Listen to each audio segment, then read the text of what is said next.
What's up YouTube? Welcome back to another STG video. And I'm going to be honest, I really didn't want to film this video because today we're going to be discussing Shelby America's latest drop, the S650 Shelby GT350 and GT350R if I have enough time in this video to review it, which we probably will. But without further ado, let's go ahead and just get into it.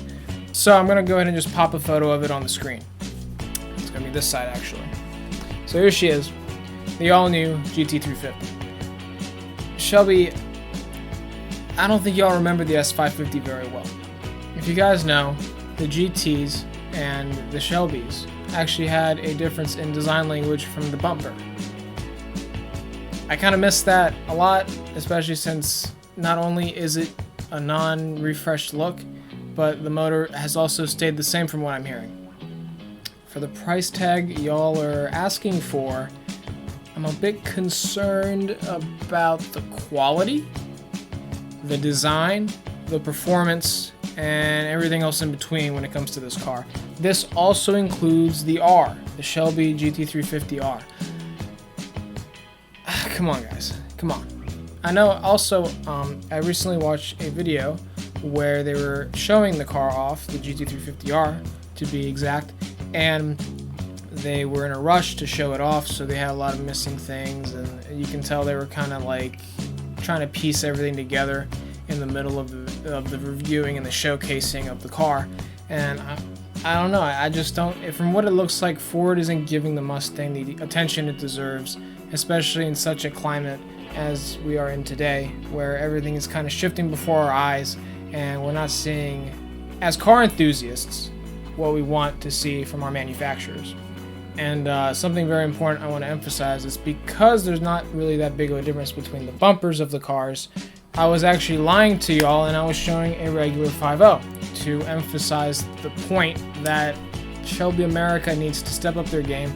I know one thing is for certain, it's not Ford that designs these cars, the Shelbys. Shelby America designs the cars. I'm sure Ford has something to do with it to an extent, but overall it's Shelby America that designs and gives out these cars, and it's their responsibility to at least bring some sort of originality to the brand, to the Snake, to the Cobra. And I don't think they did very well with this generation.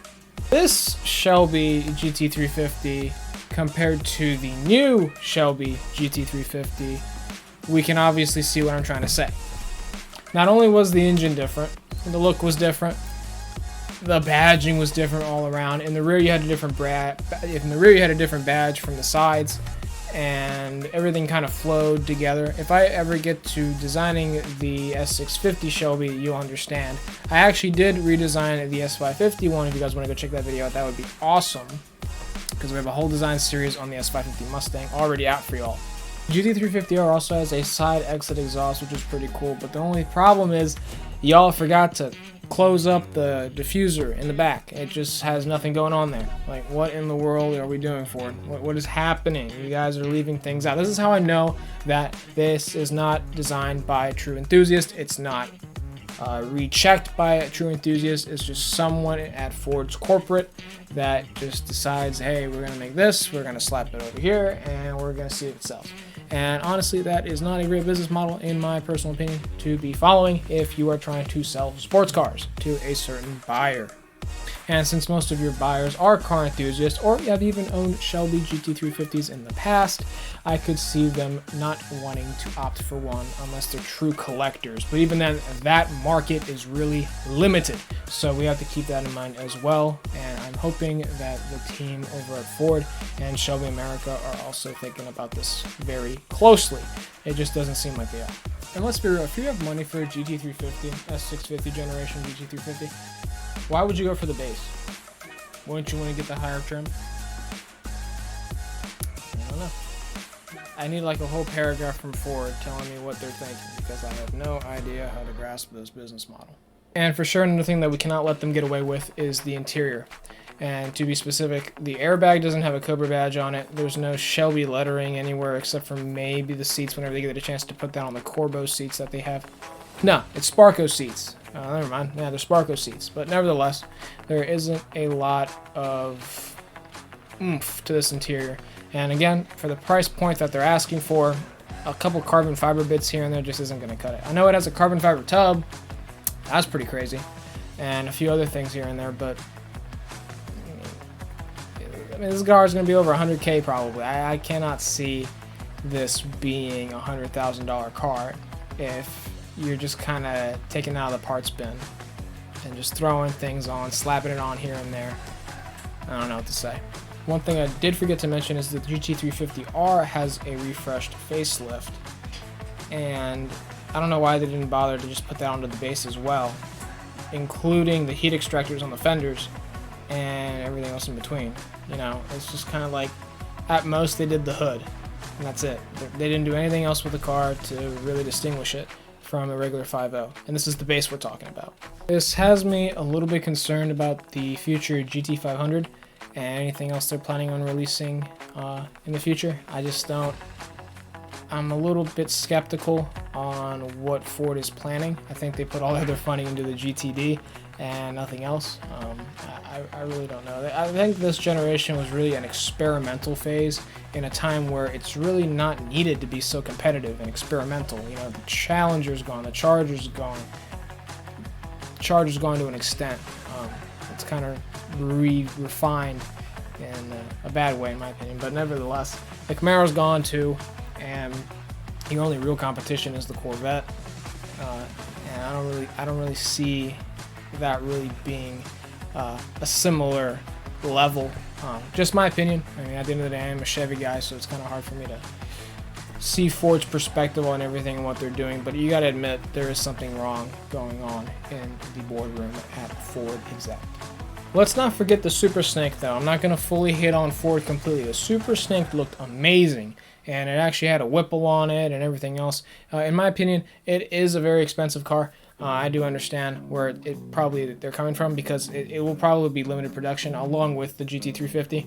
I don't understand why the GT350 is so expensive though. You know, even if it's going to be, you know, a limited production, the GT350 has always been known to at least be somewhat affordable. It's kind of like the midpoint between the boosted cars and the base V8s. And it's just something that people can get their hands on and just get a little step further in the performance category than what you would get with a normal 5.0. And remember, it's replacing the Dark Horse. At least that's what I'm hearing. It's replacing the Dark Horse. And it's kind of strange that it does that, because the GT350 actually was replaced by the Mach 1 in the S550 generation, so it's kind of making a resurgence back by taking the pedestal for something else that is also a very new product, which is kind of weird to say. You know, in 2024 you release the Dark Horse, and then the next year you stop making them. This is what I understand from what I'm hearing. I could be completely wrong. Argue with me in the comments, but yeah, just let me know. I'm kind of confused at what they're trying to do here. Obviously, sales have been really low for the S650 these past couple years, and this past year, honestly. It just came out, but what's going on with the pony car, man?